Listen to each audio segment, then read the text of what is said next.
The views and opinions expressed on all radio shows broadcast on Tom's Radio Toronto are entirely those of the hosts, guests, and callers who are entirely responsible for all show content and do not in any way reflect the opinions of Tom's Radio Toronto or its staff. These broadcasts are presented and made public as entertainment and general information only, in the hope that they will be entertaining and informative to listeners. They are not intended to diagnose, treat, cure, or mitigate in any way any disease or condition or to promote any specific lifestyle, belief, religion, political affiliation, or other personal practice, nor is the information presented necessarily accurate or verifiable. Tom's Radio is back, and this is Mondatol, and here is your news at 4. Top of the news right now, contaminant in Moderna vaccine in Japan suspected to be metallic particles. Well, a contaminant found in a batch of Moderna Incorporated COVID-19 vaccine delivered to Japan is believed to be a metallic particle. Japanese public broadcaster NHK reported, citing sources at the health ministry today.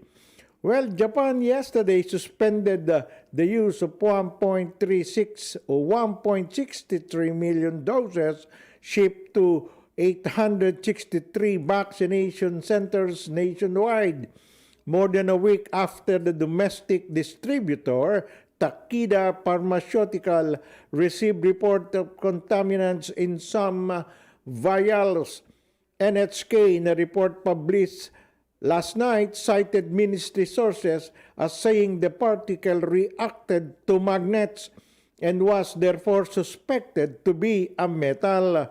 Moderna has described it as a particulate matter that did not pose a safety or efficacy issue.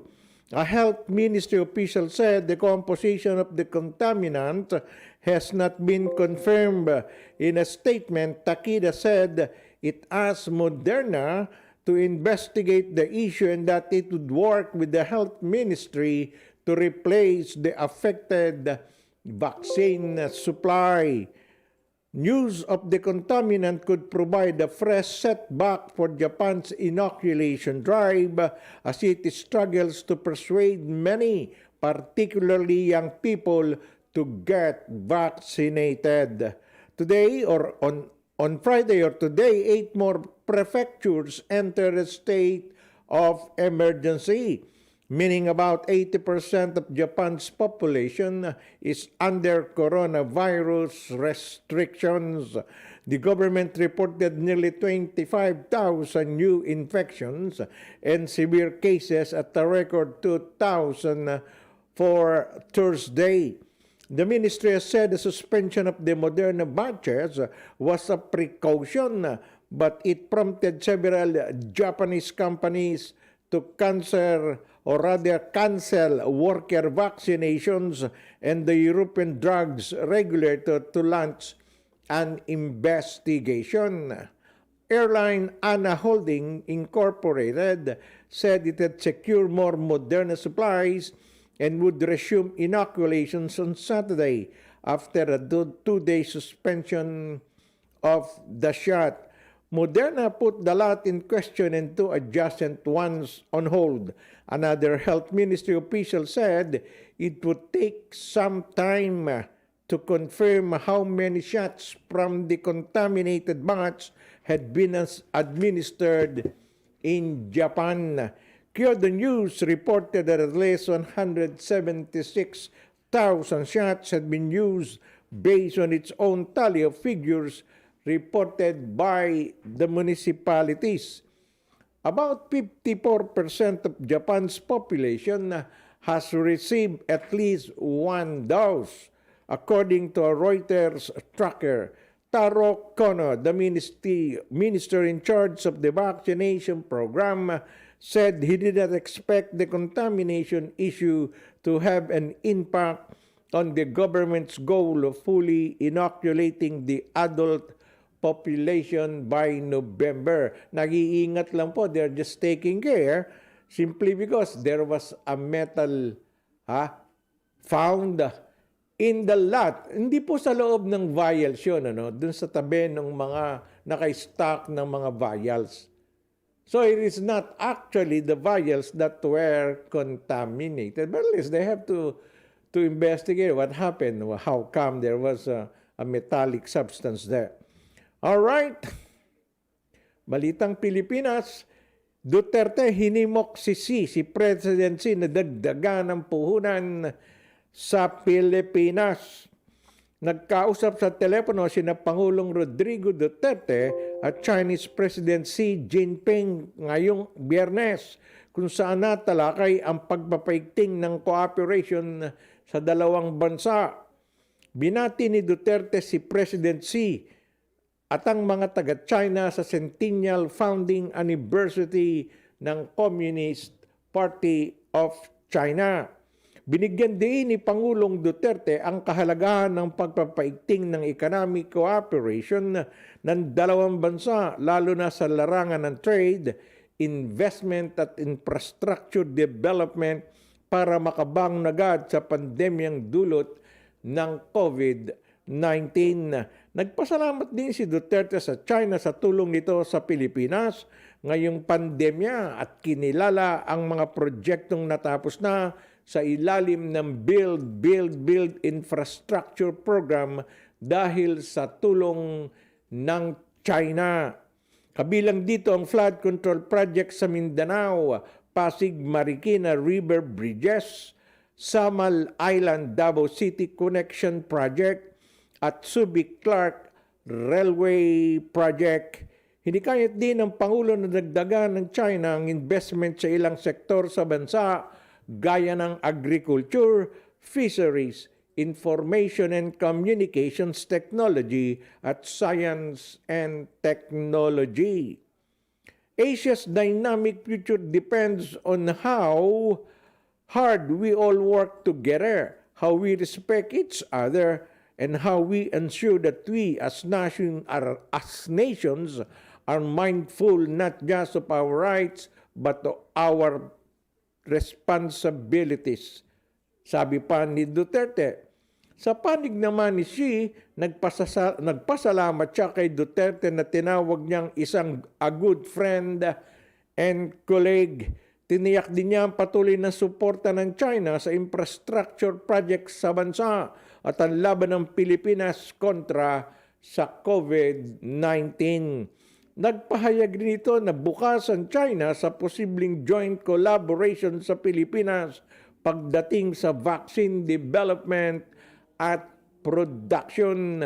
Magpapadari na niya ang China ng karagdagan donasyon ng bigas sa Pilipinas. Ayon sa palasyo, ang China ang nanguna para maganap ang nasabing pag-uusap ng dalawang lider na umabot ng 45 minuto. Alam nyo, may maganda naman yung ginagawa ni Tatay Digong, si Presidente Duterte, yung pakikipag-alyansa nga na Maneka. Hindi na Maneka tulong yan para makipagdigma kahit kay Nino. Yung relasyon natin ng Pilipinas at China, sabi nga ay marami nagagawa ang tulong. Ang China, biruin mo nga naman yung build, ang daming naitulong doon ng China, di ba? Ang dami ba? Sa trade, sa investment, ang daming ininvest na Kaya hinihikayat pa nga ni Presidente Duterte ang China mag-invest pa, dagdagan nyo pa investment nyo. Yun. So, okay yun. Walang problema po tayo. Nagtataka nga lang ako bakit malaking kontra itong mga kabilang partido. Kaya nga natin, yung mga kritiko ng Pangulong Duterte. Yung mga nasa lansangan nga di ba sinasabi nila, Pilipinas, Duterte, tuta ng kano. Hindi na. Nakaaway nga ni Duterte kano. Kupalitan nyo na. Ngayon, ginagawa na nilang in China. Yan nga, ala silang masabi sa China. Doon naman talaga ang lapit lang. Ang China po, buhat nung magkapandemya, ano ba yan? Pandemic, naging world document na yun. Ang China una nagpadala sa atin ng bakuna. Sila una nakagawa, 1 milyon kagad yung pinadala. Ngayon, bumibili tayo sa kanila, nagpapadala ng libre. Patuloy na mangyayari yan kasi close ang relationship ng Pilipinas sa China. Di po ba? At sana patuloy yan para walang gera. Gigirahin mo ba yung bansang isang barko natin katapat sa kanila 100? O paano gagawin natin doon? O di bangkang papel sa kumukulong dagat? Anong panalo ng Pilipinas? Tigilan na natin yung pangaraping gagirahin natin ng China. Wala lang mananalo dyan. Hindi tayo mananalo dyan. Lubog tayo. Okay, at dahil sa parami pang pangangailangan ng Pilipinas, Presidente Duterte pumayag na sa pagbubukas ng kasino sa Boracay. Okay. Nagsorry si Pangulong Rodrigo Duterte dahil sa pagbabago ng kanyang pananaw sa sugal, lalo na sa mga itinatayong pasugalan sa Boracay Island sa Aklan. Aminado si Duterte na may mga babati ko sa kanya dahil dati ay ayaw nga niya sa sugal. Pero hinihikayat niya ngayon ang pagbubukas ng gambling house para sa mga turista. Sinabi ni Duterte na sana ay patawarin siya sa pagbabago ng isip dahil kailangan ng gobyerno ang pera kahit pa ito ay galing sa sugal. Patawarin na po ninyo ako for the contradiction, sabi ni Duterte. Ngayon po, wala na tayong pera. Kung saan man tayo makakakuha ng pera, kukunin ko. Kung dyan sa gambling, so be it, ani pa ni Duterte. Unang pinagutos ni Pangulong Duterte kay DILG Secretary Eduardo Año na ipasara ang lahat ng pasugalan sa Boracay. Aminado si Duterte na nagkamali siya at nawalan siya ng isang salita. Pero kailangan na niya ngayon ng pera para mapatakbo ang gobyerno. Correct. Ngayon, kung nagkamali ako, tama yan. Nagkamali ako. Kung wala akong isang salita dyan, tama yan. Wala akong isang salita dyan. O, di ba? Marunong umamin ng kasalanan eh. Okay. Kasalanan ba yung ganong magbago isip ng isang tao para pakinabangan naman ng milyong-milyong Pilipino? Wala akong makitang dahilan para maging kasalanan sa tao yun. Pero kailangan ko ng pera, sabi niya, para patakbuhin ng gobyerno kasi marami akong gagastusan. Sabi pa ni Duterte, correct siya, tama siya dyan. Okay, binali niya kanyang salita, so what? Bilyon ang kikitain dyan sa mga pasugalan eh. Mga turista naman ang nagpupunta dyan eh. 2 birds in 1 shot yun. Mga turista, magsusugal, tapos dadayo sa Boracay. Yun ang package deal yan sa abroad eh. A trip to Boracay, Philippines. O kasama ron doon sila titira sa mga hotel na may casino. O di po ba? Kaya napakaganda po nung yun. Sige, tuloy na natin sugalan. O di ba? Para para kumita ng pera ang bansa. Nakita niyo po, konting lockdown lang, nagsisisigaw na yung mga tao. Wala kaming trabaho, kailangan namin ng pera, kailangan pagkain. Yan ang gagawin ng ating Pangulo. Ano ang gagawin ng tatay ng bayan? Di po ba? Kaya nga, marami nagsasabi, ginagawa anong walang ginagawa si Duterte? Sobra-sobra na nga sa gawa. Yung mga maraming Pilipino walang ginagawa. Naghihintay na lang ng cobra, nga. Naghihintay ng bigay, ayuda at kung anik-anik na isusubo. Gusto pa, subuan sila sa bibig ni Duterte. Hindi ba kailangan naman tayo naman na magsakripisyo kahit konti? Sasabihin ng iba diyang mga matitinding bumatikos. Aba, anong ang mga mahihirap na naman ang maghihirap? Kala mo, hindi sila, ewan ko ba, may mga politikong ganyan wawasakin talaga kalaban. O narinig, mamaya po, may story pa, hindi pa tayo tapos. Ika natin, marami ito, mahaba to, may balita tayo kay Isko, kay Pacquiao, kung kay anik-anik pa. Well, sana nga, buksan na yan. Kailangan natin yan Wala namang problema kung galing sa sugal. Ang pantutustos natin sa pangangailangan ng mga Pilipino. Ayan, di po ba? Walang masama doon. Okay, ako, approve doon, kaliwat kanan ng saludo ko sa ating Pangulo doon, papalakpakan ko pa siya eh. O, naisip niya yun. Alright? Okay. Alright, okay. Well, bago po ipagpatuloy ko ito, magbi-break muna ako, pero governors, mga governors sa Pilipinas, susuportahan si Duterte pag tumakbong vice-presidente sa election next year. Magbabalik po ang news at 4 after some words from our friends.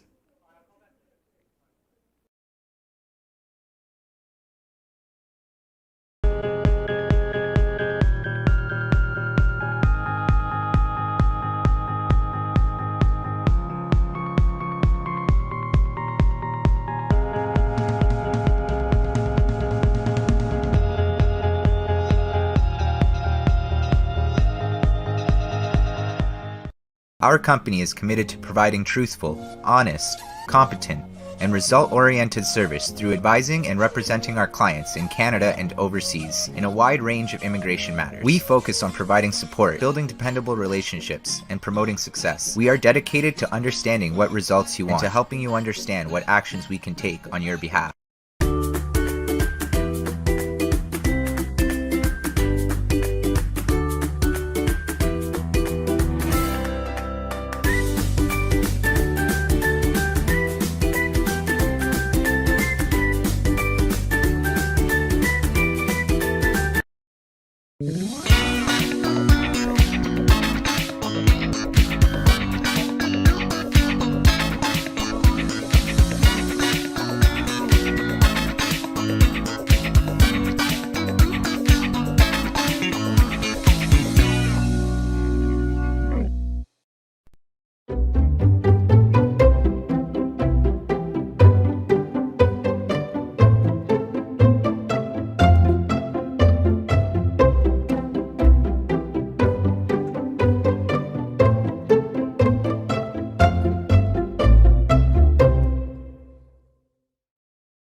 At least 41 provincial governors have supported President Rodrigo Duterte's decision to accept the offer of the ruling Partido Democratico Pilipinos, or rather Filipino Lakas ng Bayan, to run for Vice President in next year's election. In their collective statement, the provincial governor said the administration's gain must continue and they wanted the next president to be guided by Duterte, particularly in the fight against illegal drugs and the prevailing COVID-19 pandemic.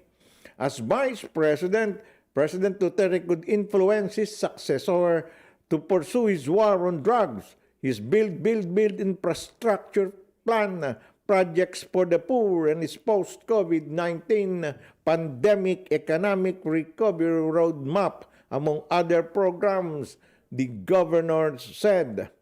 Well, some of the governors who signed the collective statement were Jose Alvarez of Palawan, Dale Corbera of Agusan del Norte, Damian Mercado of Southern Leyte, Humerlito Dolor, Oriental Mindoro, Sakur Tan of Sulu, Dakila Kua of Quirino, Nancy Catamco, Cotabato, Archap Bohol, Edgardo Tallado, Camarines Norte, Wilter Palma, Zamboanga Sibugay, Francisco Matigas or Matugas, Surigao del Norte, Jim Saliman of Basilan, Reynolds Michael Tan of Samar, Esteban Contreras of Capiz, Edwin Ong of Northern Samar, Dominic Petilla of Leyte, Roger Espina of Biliran, Antonio Co. Masbate, Imelda Dima Poro Lanao del Norte, Vic Yu Zamboanga del Sur, Also signatories were Governors Philip Tan of Misamis Occidental, Ayik Pimentel of Siligao del Sur, Jekoy Villa of Siquijor, Pacoy Ortega of La Union, Joel Digamon Negros Oriental, Joseph Cua Catanduanes, Eduardo Gadiano Occidental Mindoro, Samuel Guarin Gomarin of Gumiras or Gumiras Island, Steve Solon of Sarangani. Sarangani, Pacquiao yun ah. Well, Jim Hataman of Basilan, Jun Ebdane of Zambales, Migs Villapuerte of Camarines Sur. Yan ang makakalaban ni Juan, ni Vice President Lenny kung tatakbo siyang governor ng Kamsur. Okay. By Mariam Magundadato of Maguindanao, Suharto Maguindadato of Sultan Kudarat, Samuel Gumarin of Gumiras, Joe Riano of Romblon, Rodora Cadiao Antique, Al Francis Bicharado of Southern Leyte, Bonifacio Lacuasan Mountain Province, Florenzo Miraflores of Aklan, and Ben Ebardone of Eastern Samar. Kita nyo, 41 governors. Ilan ba governors sa Pilipinas? Mga 60, 70? Oh, di more than 50%. Andyan. Yung aming gobernador sa Nueva Ecija, si Oyi Umali. Ibang partido yata yun eh. Ba't hindi kasali ito? Oyi, Governor Oyi, sino ba susuporta mo? Alright. Well, talagang gano'n eh. Ang problema nga lang, halimbawa nanalong Vice President si Duterte, si Presidente at ang nanalong Presidente hindi niya katropa, ika nga, kagalit niya, yung sabihin na natin gano'n. Paano mangyayari? Di alaring masusunod sa gagawin niyang i-recommenda niya. Hindi siya pagbibigyan ng presidente. Sapagkat only the president could decide on all matters sa lahat ng government projects. Hindi ba? Baka hindi rin siya bigyan ng isang cabinet post. O baka bigyan man siya yung pinakamaliit, yung walang kwenta. Pwede yun eh. Sinong kukunin yung presidente? Si Bongbong Marcos wala pa naman vice president yun eh. Di kailangan mag-uusap sila. Kung di tatakbo si Sara talaga, at si Duterte'ng tatay ang tatakbo, di Bongbong Duterte. Bongbong Duterte rin yun. At least, magkatropa, magkaalyado, ika nga natin, di po ba? Tingnan natin, marami pa pong mangyayari sa larangan ng politika. October 1 to 8 pa naman ang certificate ng filing ng candidacy. Okay, tuloy natin to. Isko Moreno for President, push, itinutulak na raw. Okay, Santiago City, Isabela, Manila Mayor Francisco Isko Moreno Domagoso has been pushed by sectoral leaders in Cagayan Valley or Region 2 to run for president in the 2022 election, saying he is the right leader for the country. The leaders banding under the group Ikaw Muna Pilipinas o I Am Pilipinas have launched a series of consultation with its chapters in the region on its pitch for Domagoso's candidacy. Lawyer Hang Ligayu Espejo, regional convener, said the group is hoping to convince Moreno to seek the Philippines' highest political office next year, citing straits as most suitable for the position that Filipinos are looking for in a leader. About 200 youth and sectoral leaders who attended personally and virtually led lunches for Isko for President campaign in the province of Isabela, Quirino, and Nueva Vizcaya, while the Cagayan province lunch will be held after the lifting of the enhanced community quarantine in Tuguegarao City. Tomas Orbos, national lead convener who joined virtually, said Domagoso has been effective and efficient in addressing the COVID-19 pandemic. Ayan, may isang partido na naman lumilitaw. Ha? I am Pilipinas. Ayun, ikaw muna Pilipinas. Ha?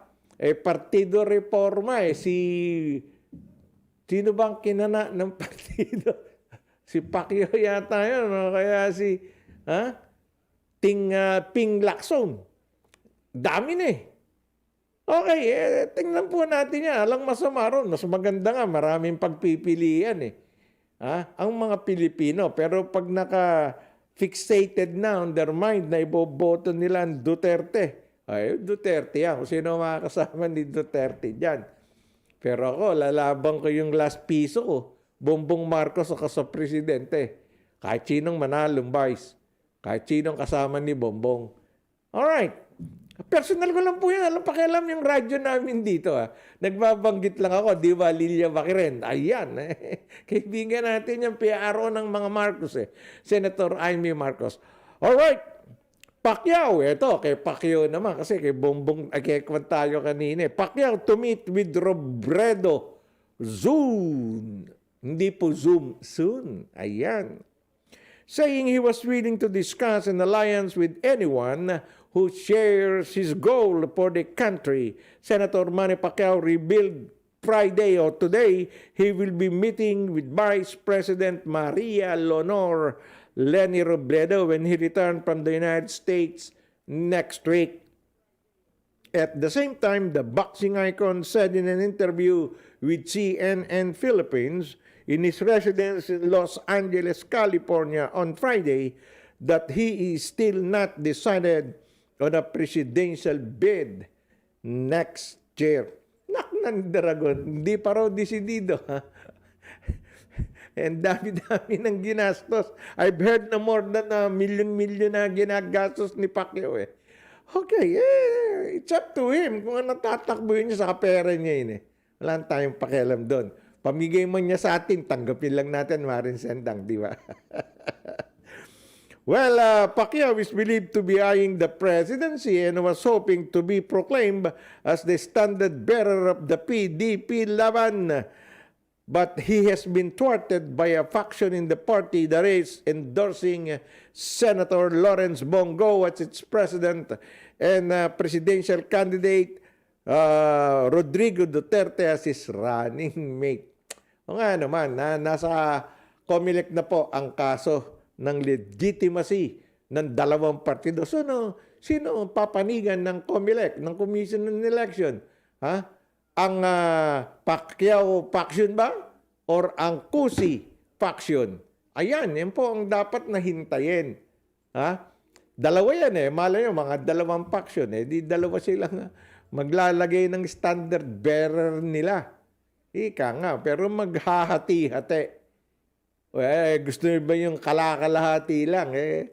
Kumbaga sa tinapay ng arena bake shop kalahati hindi ka mabubusog. Parehong dapat sa buo para masarap ng todo. Masarap talaga yung pandesal doon. Ganon din yung mga party, Hindi pag naghiwa-hiwala yan, hati sa gitna, naknan Dargon, pa, lakas niyan, wala rin. Hindi ba? Hihina ng todo din, hating-hati Ika nga. Lang mananalo kahit sinong endorso ng mga yan. Maliban na lang. Nasa tao ng boboto yan.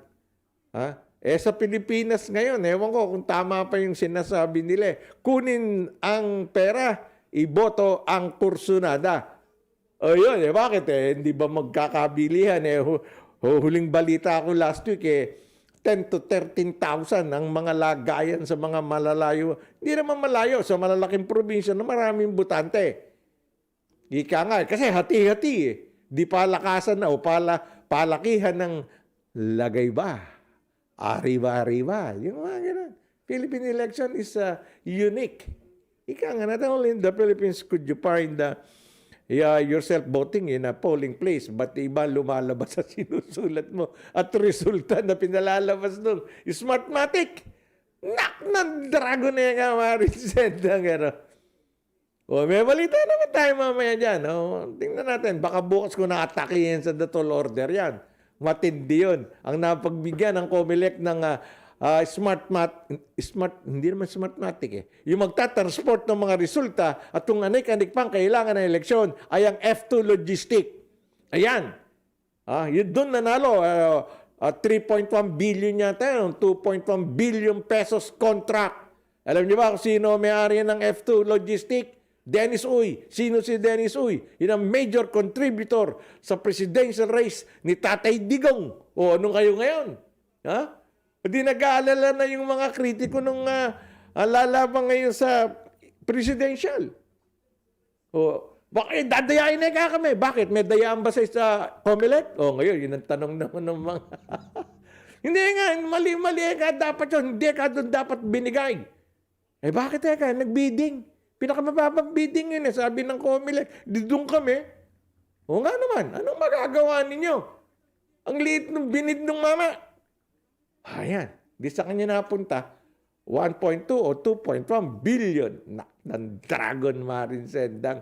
Hindi ko naman sinasabi magkakadayan. Kaya kahit sinong itakbo ng administrasyon, mananalo. Bongbong Marcos and Duterte, kahit sino sa Duterte, yung anak o yung ama, panalo na yan. Alang tatalo dyan. Pacquiao said he's open to talking to a group outside of the PDP laban on one condition. May condition pa, di ba?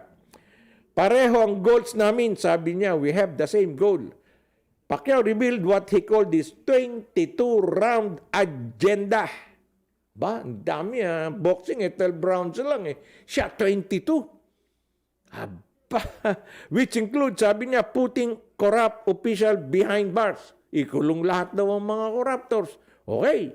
Fixing the economy. Ayusin doon niya ekonomiya. Paano gagawin kaya ni Pacquiao doon? Ekonomiya?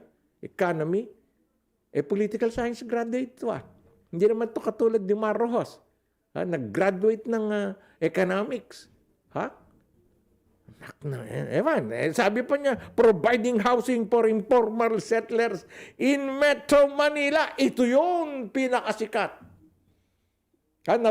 Ewan natin, meron kalahating milyon yata yung informal settlers. Yung formal settlers po, mga kababayan na nakatira rito sa abroad, anywhere, sa mga bansa na nararating po ng Tom's Radio.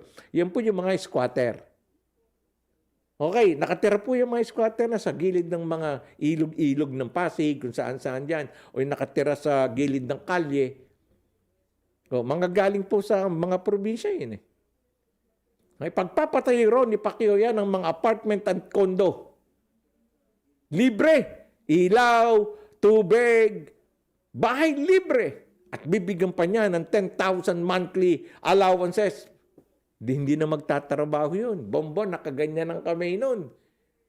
Ang pinamimigay ng pantawid pamilya ng gobyerno ngayon, 5 to 6,000. Gagawin yan 10,000. Nak ng dragon. Ganong kayaman si Pacquiao. Tapos sabi niya, ang problema nga lang, walang pera ang gobyerno. Hindi pamigay may pera mo. Kung ang pera ni Pacquiao, 3 to 5 billion, kulang yun. At papayag ba si Jinky, yung asawa niya, pamigay yung perang pinambugbog niya, nagpabugbog ng todo? Abayaw natin, hindi mangyayari yun. Marunong ng mga ako Kung hanggang yung sinasabi niya, provide the housing for informal settlers. Kahina naman nung nagdidikta rito. Bakit hindi natin pauwiin lahat sa kanilang probinsya yung mga informal settlers? Lilinis ang Metro Manila. Walang eyesore, ika nga natin. Walang mamamalimos. Lahat dyan, dalhin niya sa probinsya. Bigyan nyo ng kaukulang. Doon, pagawa mo ng bahay, bigyan mo ng bukid, mga kakalahating ektarya, dun mo ibili ng bahay kubo kahit munti, sigarilyas at mani, singkamas at talong. Yun ang pataning mo. Di ba, Marisendat? Mawawala ng mga hindi maganda sa matang mga namamali mo sa Maynila yan. Hindi man nila naiisip yung ganong mga programa naman. Pagpapatayo mo ng mga apartment at kondo sa Metro Manila para meron silang magagandang tahanan, libre ilaw, gano'ng gagastos yun ng gobyerno at 10 trilyong buwan? Hindi mo ba naiisip yun, Mr. Manny Pacquiao? Hindi ko alam anong klaseng politiko You're asking for the moon, for the stars to give it to your voters? Nak ng dragon, hindi pwedeng mangyari yun. Hindi pinapangako yun. Hindi natutupad yung ganung pangako. May mga isip naman yung mga Pilipino. Huwag mo sabihin puro tanga at gago yung mga Pilipinong handyan sa natawag mo informal settlers. Naknandargang pag yun ang pinangako mo ng todo, magluluwasan na sa Pilipinas yung walang trabaho. Sa mga probinsya, hihintayin yung pangako mo. Paano pag di mo nabigay? Magrarally, civil war, gagawa ka ng gera. Naknandragon, Mr. Pacquiao. Gusto ko nga sana magpresidente ka, pero hindi ganyan. Ang dapat mong pangako. Ngayon, mag-iisip pa ba akong tulungan ka kahit paboto kita sa aking mga kaibigan? No way!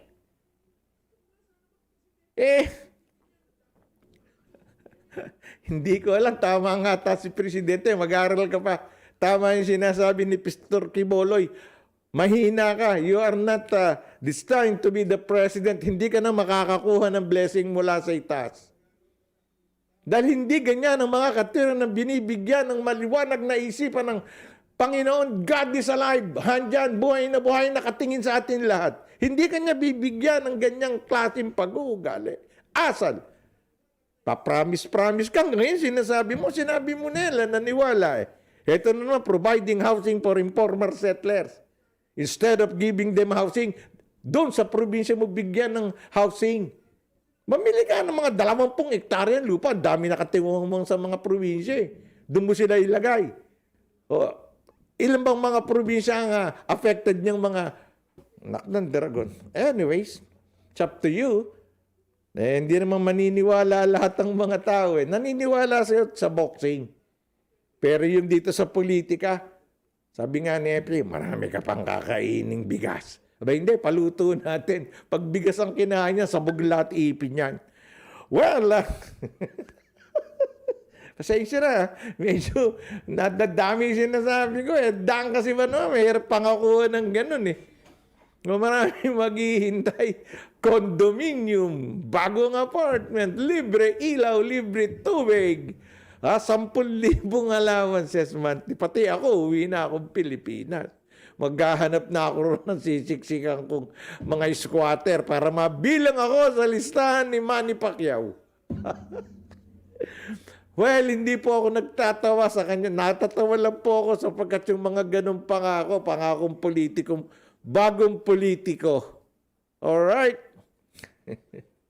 Well, COMELEC laments budget cut for election year. Magrireklamo. Pag-usapan natin yan sa pagbabalik po ng News at 4 after some words from our friends. Don't go away.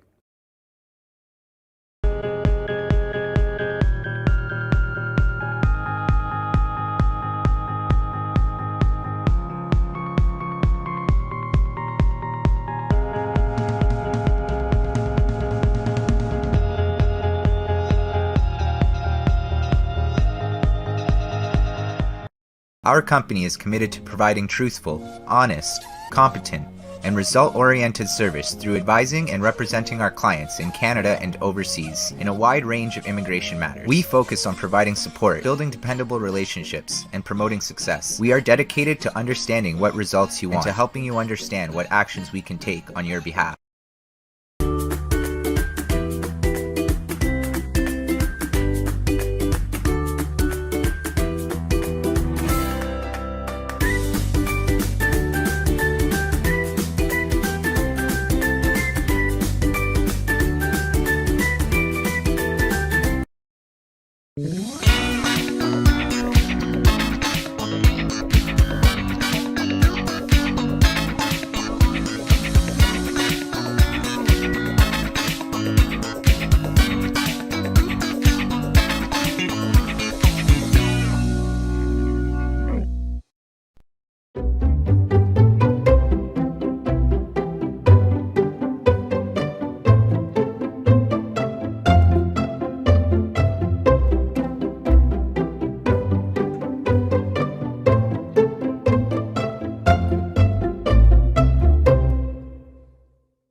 election on Friday said it has no budget for the worst case scenario if the COVID-19 pandemic worsens by election day in May 2022. The COMELEC has sought 41.92 billion peso budget for 2022, but the Department of Budget and Management only allocated 26.49 billion pesos under the National Expenditure Program submitted to Congress.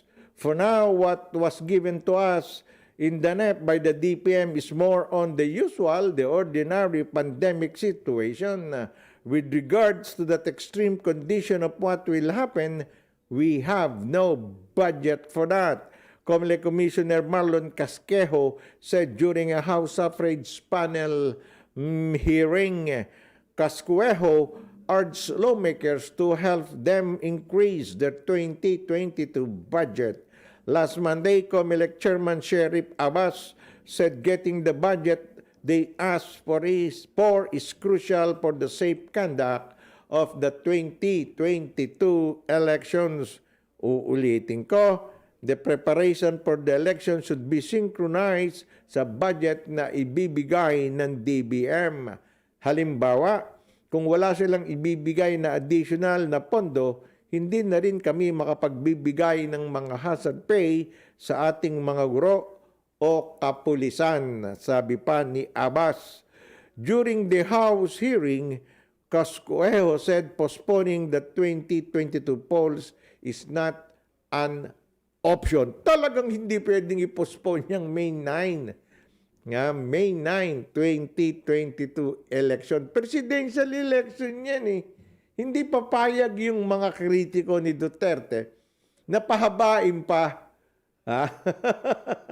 Anyway, ang presidente po, ang term of tenure niyan, 6 years. Natatapos siya ng June 30. June 30 after the election ng 2022. O di tapos na election, may nanalo na. At ta-turn over lang yan sa June 30. O ganon. Di po ba? Yan ang ating batas. Paano mong ipupospon? Ngayon December nga lang gustong tapusin na ng Pilipinas yung herd community. Ibig sabihin nun, more than 80% ng mga Pilipino na bakunahan na. Safe na ng konti, Ron, ika nga natin. Ang hinihingi nga lang ng marami, lalo yung senior citizen at yung PWD, magkaroon na sila ng 1 week. Yung pong unang boboto, pabutuhin ka, early voting for seniors and PWDs. Ika nga natin. Kasi kung isasabihin mo yan sa pilahan, alam naman sa pilahan, nag-uunahan yan eh. Sabihin na natin alas 8 hanggang alas 7 ng gabi. Dinagdagan ng alas 5 lang boto eh. Hinabaan, 2 oras. Pero that's not enough. Mas maraming boboto ngayon eh. Ika nga na sapagkat presidential yan. Ang mga seniors gusto nilang makibahagi sa paglikha ng bago-ekang pamunuan ng ating bansang Pilipinas. Kaya nga sila ngayon nagkukundumahog magpabakuna na eh. Para luminis na sa bakuna itong ating bansa. Ika nga natin. Sapagkat we're expecting a very, very higpit ng pangangampanya na eleksyon. Unang-una, paano mangangampanya mga kandidato? Pinagbabawal pa yung maramihang dagsa ng tao sa isang lugar. Yung kumpul-kumpul, ika nga. Di po ba? Di hiwa-hiwalay, pakonti ng pakonti yan. Ang nangyayari, virtual ngayon halos eh. Pero sa palagay ko sa January naman, hanggang May, matindi na yun. Kukunti na lang siguro ang hindi pa nababakunahan. Yun na lang hindi naniniwala sa bakulaw. Bakulaw, Marinsendang. May nabasa nga ako kanina eh. Entertainment, ika nga natin. Nagbabasa rin tayo ng entertainment for the news na ginagawa po natin. Si Pen Medina, yung paborito kong character actor, hindi pala naniniwala sa bakuna yun. Pati yung pagsusuot ng mask, di nagsusuot yun. Pero bakit hindi siya hinuhuli? Kung ako pulis, uhulihin ko yan eh. May batas dyan eh. Di po ba? Kung ba sikat, hindi nahuhulihin. Wag naman ganun. O, di ba? Di kayo naniniwala, di huwag nyo. Pero sundin nyo yung batas. Pagsusuot ng maskara. Ika nga. Alright. Naku. Ilan tayo magagawa rin, Mr. Comelec? Oh, Comelec. As a group, ika nga natin, sorry, hanggang duli budget nyo, billion-billion na nga O, di ba? Binigyan na kayo ng 26.49 billion. Ha?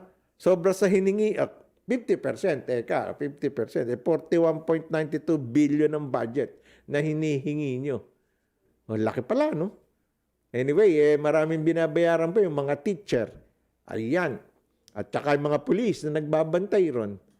O, ayan, binabayaran talaga yan. Ano naman di nyo bayaran, hirap na hirap ang trabaho ng mga teacher. Tinatakot pa yun nung araw, sa mga election booth. Alright, pasensya. Kung makakakuha kayo ng suporta sa Kongreso, para madagdagan. Kasi huwag niyong inaaway lahat yun. Inaaway niyo kasi yung mga congressman Pinapahirapan niyo pag may mga protesta.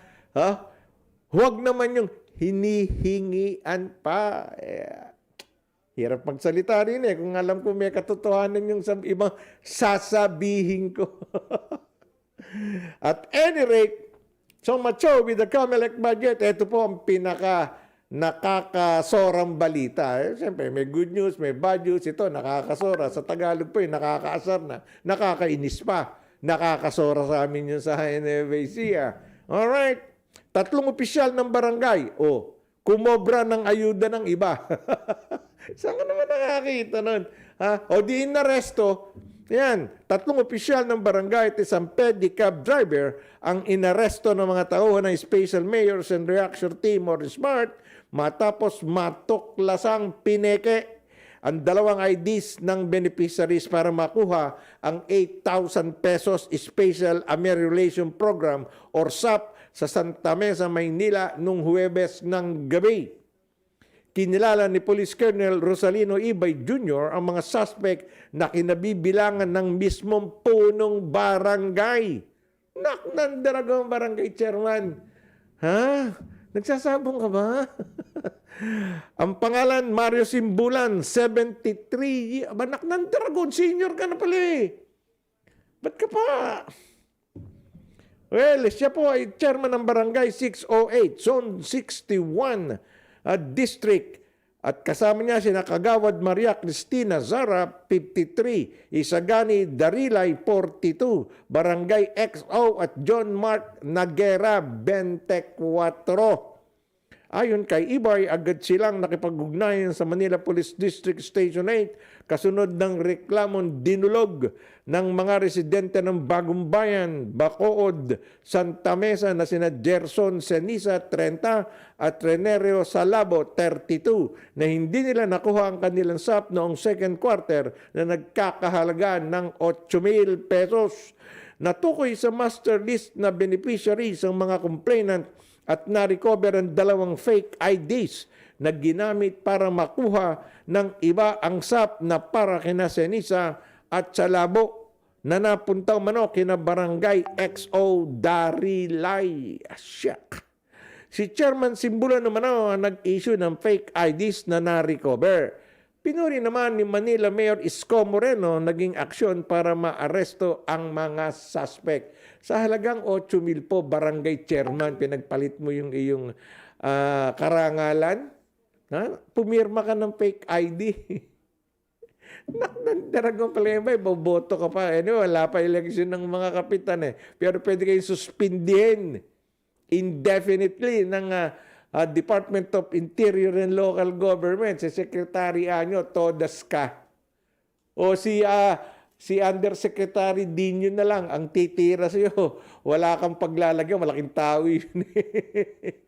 Diyos ko, wag na po natin pakialaman yung hindi nyo pera. Ng dragon naman. Okay, yan po ating mga balita. Sa isang balita lang po, ito sa sports. Ako'y nagalak din Phil-Am Tankers o swimmer wins para gold. Phil American swimmer Gia Pergolini of Team USA made a big splash in her Tokyo Paralympic debut, reaping her own world record twice en route to gold medal in the 100-meter backstroke S13 yesterday at the Tokyo Aquatic Center. Pergolini, whose father Bill is Italian-American and mother Alice Masangkay was born and raised in Manila, set a new mark of 1 minute 5.5 seconds in the qualifying heat, then lowered it further to 1 minute 4.64 seconds in topping the finals.